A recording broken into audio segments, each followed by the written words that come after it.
Depuis ce mercredi 25 octobre, les fans d'Albert Dupontel peuvent courir en salle découvrir Second Tour, sa nouvelle comédie politique dans laquelle il se met en scène avec Cécile de France. L'occasion de faire le point sur la réputation difficile qui lui colle à la peau. La suite après la publicité. Rares sont les cinéastes et les réalisateurs à dire tout haut ce que tout le monde pense tout bas.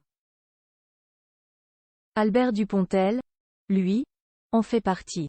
Et quand il a des messages à faire passer, l'acteur de 59 ans ne passe pas par 4 chemins.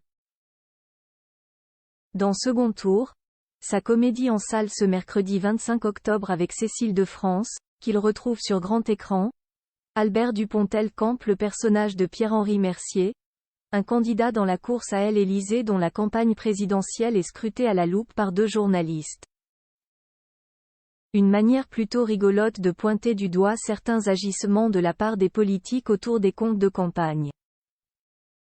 Si le principal objectif de ces films est d'amuser et de divertir, Albert Dupontel ne peut s'empêcher de glisser quelques messages importants à ses yeux, lui qui peine désormais à comprendre le monde moderne et certaines des décisions prises par les gouvernements.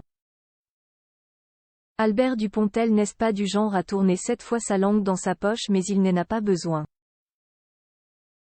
Ses discours sont très souvent criants de vérité, comme lorsqu'il parle de la Coupe du monde de football organisée au Qatar, boycottée par beaucoup.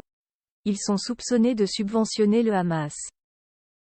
On donne de l'argent à un pays qui finance une organisation qui va détruire notre civilisation, admet-il dans Paris Match. Le football a été inventé par la démocratie. Crochet ouvrant point crochet fermant. L'Occident est malade de l'argent. Ses coups de gueule et ses coups de sang, qu'ils soient subtils ou non, font la réputation d'Albert Dupontel. Lui, qui se considère comme angoissé et impatient, a néanmoins du mal à accepter qu'on le considère comme un homme difficile. Je travaille depuis 20 ans avec les mêmes personnes. Est-ce que cela serait le cas si j'étais difficile? On me parle encore, 15 ans après, du moment où j'ai quitté un plateau, car le journaliste n'avait pas vu le film. Je trouve que je me suis maîtrisé. Une séquence devenue culte. L'échange s'était déroulé en 2009 et avait laissé plus d'un téléspectateur perplexe. À l'époque, Laurent Bignolas, présentateur d'un journal de France Télévisions, devait interviewer Albert Dupontel pour la sortie de sa comédie, Le Vilain, dans lequel il donnait la réplique à Catherine Fro.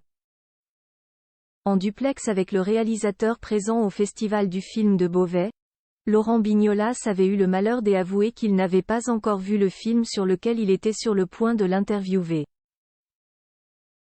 Il n'a pas fallu plus à Albert Dupontel pour changer de visage, ne masquant plus son agacement et sa colère à l'idée de vendre un film que le journaliste en question n'avait pas eu le temps de regarder.